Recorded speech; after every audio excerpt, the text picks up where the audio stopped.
Hello, my name is Dr. Joshua Aviram. I am a nurse, a researcher, and currently the clinical research manager at Syqe Medical.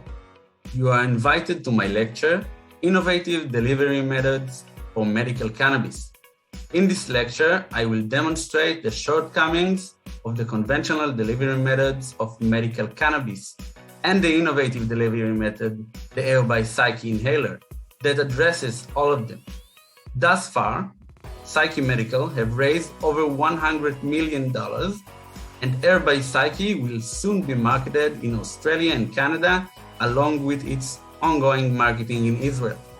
In order to be the gold standard in medical cannabis treatment, by rigorous laboratory testing and clinical trials, and long-term real-world evidence that took over 10 years, we can now find the personalized optimal dose needed for maximum pain intensity reduction with minimum of adverse events.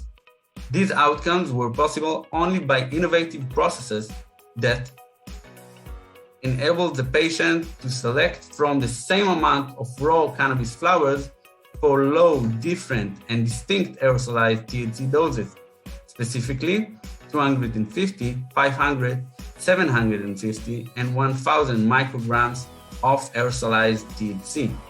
Every physician who wishes to treat his patient with medical cannabis and every researcher who wishes to perform a clinical study with medical cannabis needs to know all about the advantages of the Air by Syqe inhaler. In fact, our findings show that most medical cannabis patients are actually under unneeded and dangerous THC overdose. This issue and more will be explained in the lecture. See you in Tel Aviv.